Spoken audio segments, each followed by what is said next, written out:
రాజకీయం చూస్తే నిజంగా అసహ్యంగా ఉంటుంది. బికాజ్ ఎందుకంటే మనిషి ప్రాణానికి ఇచ్చే విలువ ఏ పాటిదో మనకి ఇప్పుడు అర్థమవుతా ఉంది. గతంలో చంద్రబాబు నాయుడు గారు కందుకూరు పర్యటనలో ఉండగా 8 మంది చనిపోయారు. ఆ 8 మంది చనిపోయిన తర్వాత చంద్రబాబు నాయుడు గారికి ఆ విషయం హాస్పిటల్లో ఉన్నారు వాళ్ళందరూ తెలిసితే వెంటనే చంద్రబాబు నాయుడు గారు నేను వెళ్ళి వాళ్ళని పరామర్శించి ఒక 10 నిమిషాల్లో వస్తానమ్మా, మీరు ఇక్కడే ఉండండి, మీటింగ్ కంటిన్యూ చేస్తానని చెప్పి వెళ్తారు. అది పచ్చ మీడియాకి రైట్. తర్వాత 8 మంది చనిపోయాక చంద్రబాబు నాయుడు గారి సభలో బాబు గారు తర్వాత వాళ్ళ ఇంటికి వెళ్ళి అంటారు, దేవుడు తీసుకుపోయారమ్మా, మనకేం సంబంధం, దేవుడే తీసుకుపోయాడు, దేవుడి మీద భారం వేసేసారు. ఆనాడు చంద్రబాబు నాయుడు గారు ప్రభుత్వం పైన ఇలా, పోలీసు వారి సెక్యూరిటీ పైన ఇలా, చంద్రబాబు నాయుడు గారు పూర్తి స్థాయిలో దేవుడే తీసుకుపోయాడమ్మా అన్నారు. అది పచ్చ మీడియాకి రైట్, దేవుడి మీద నెపం నెడితే. బికాస్ ఆఫ్ తెలుగుదేశం పార్టీ మీటింగ్లో ఇంత మనం ఆ రోజు ఆరోపించింది, ఒక రోడ్డుకు చుట్టుపక్కల ఏదైతే అంత వెడల్పైన రోడ్డులో కాకుండా సందు రోడ్డులో పెట్టి మీటింగ్ వాళ్ళు పూర్తి స్థాయిలో ఎక్కువ మంది క్రౌడ్ చూపించుకోవడానికి డ్రోన్ కెమెరాస్ కోసం పూర్తిగా వాళ్ళు పక్కన అయితే ఫ్లెక్సీలు కట్టేసి అటు ఇటు తిరగకుండా ఒక గుంత అనేది దాని దగ్గర కూడా ఏమి సెక్యూరిటీ ఏర్పరచకుండా సభా నిర్వహణ ఇలా చేశారు కాబట్టి చనిపోయారు మనం ఆరోపించాం.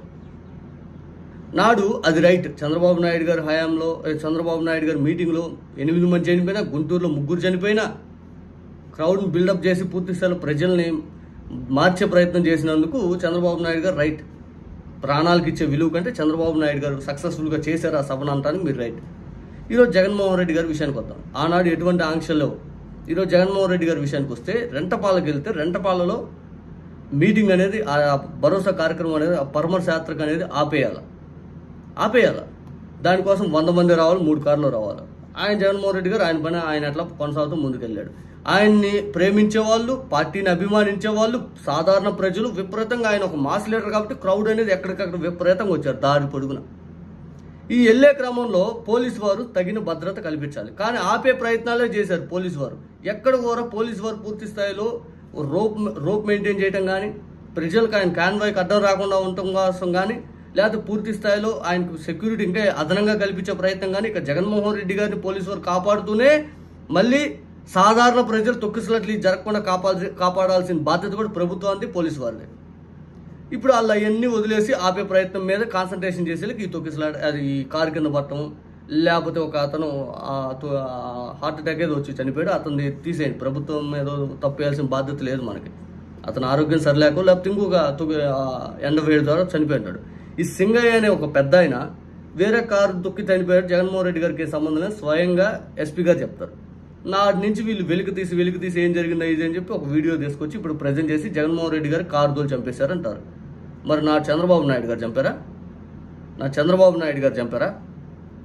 అంతే కదా. నాడు చంద్రబాబు నాయుడు గారు చంపితే మరి ఈ ఘటనలో ఏది చంపినట్టు అయింది? పోలీసు వారికి కనీసం రోప్ మెయింటైన్ చేయాలి కదా. మాజీ ముఖ్యమంత్రి, అందులో ప్రజానాయకుడు, హైకోర్టు చెప్పారు Z+ ఇవ్వండి, నో ప్రాబ్లం, అది ఇదని చెప్పి పూర్తి పెద్ద ఎత్తున జనాలు వస్తారని ఇంటెలిజెన్స్లో ఉంటుంది.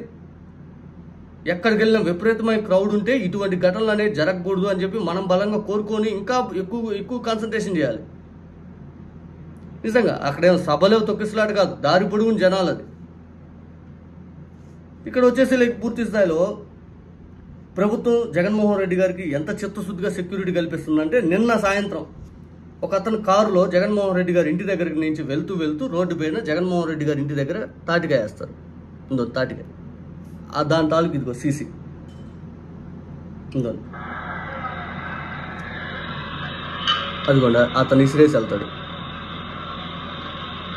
ఆ కారు నెంబర్ వచ్చేసరికి ఇది AP 39 BQ 1495 ఏదో 96 ఏదో ఉంది, ఇది ఆ కారుది.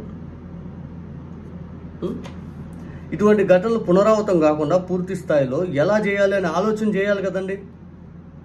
1496 AP 39 BQ 1496 అది కారు. ఇటువంటి ఘటనలు పూర్తి స్థాయిలో చేయకూడదు కదండి. భద్రత ఇంకా మనం కల్పించాలి కదా. మాజీ ముఖ్యమంత్రి గారి ఇంటి పైన లోకేష్ గారి పుట్టినరోజు అయితే వాళ్ళ కార్యకర్తలు వచ్చి అక్కడ డ్యాన్స్ చేస్తారు, రెచ్చగొట్టే ప్రయత్నాలు. మాజీ ముఖ్యమంత్రి గారి ఇంటి పైన కొంతమంది బీజేపీ వాళ్ళు వెళ్ళి తిలకంతో ఆయన ఇంటిపైన దాడులు చేసే ప్రయత్నం చేస్తారు. అవన్నీ మీరు సమర్థించుకుంటారు. మరేమో ఏం జరగని చోట ఏదో జరిగిపోయిందని రాదాంతం చేసేస్తారు. ఎలా అండి ఇది? నిజంగా ఇంత ఘోరంగా ఉంటుందా?